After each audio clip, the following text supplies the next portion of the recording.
Washington, Reuters, U.S. President Donald Trump trademark's push for a big package of tax cuts moved past a potential obstacle on Tuesday as a Senate panel approved the measure despite lingering concerns from some Republican members. The 12-11 party line vote in the Senate Budget Committee, held as protesters shouted in the background in a Capitol Hill hearing room, cleared the way for the full Senate to vote on the bill. That vote could happen as early as Thursday and would give Republicans powerful momentum for their top legislative priority.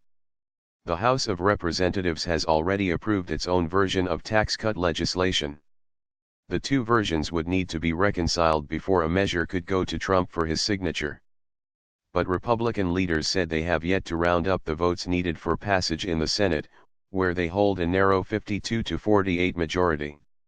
A trademark's a challenging exercise, Senate Republican leader Mitch McConnell said at a news conference. Think of sitting there with a rubric trademark's cube Republicans, who control both chambers of Congress and the White House, have yet to score a major legislative victory since Trump took office in January. After a failed push this year to repeal former President Barack Obama trademark's healthcare legislation, they are eager to score a win before next year trademark's midterm elections, when control of the House and the Senate is at stake. Meanwhile, a new battle opened on another front as Democrats canceled plans to meet with Trump to discuss spending, immigration, and other issues. Lawmakers must renew government funding before it expires on December 8. Democrats hope to use their leverage on the budget issue to renew protections for young immigrants who entered the country illegally as children. Republicans want to push their tax cut package through the Senate ahead of the budget showdown and get a final version to Trump trademark's desk before the end of the year. The Senate bill would slash the corporate tax rate to 20% from 35% after a one-year delay.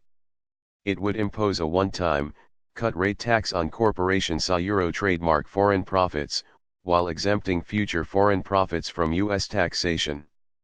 As the committee voted, Republican Senator Bob Corker said he had worked out a deal that satisfied his concerns that the tax cuts could add too much to the national debt.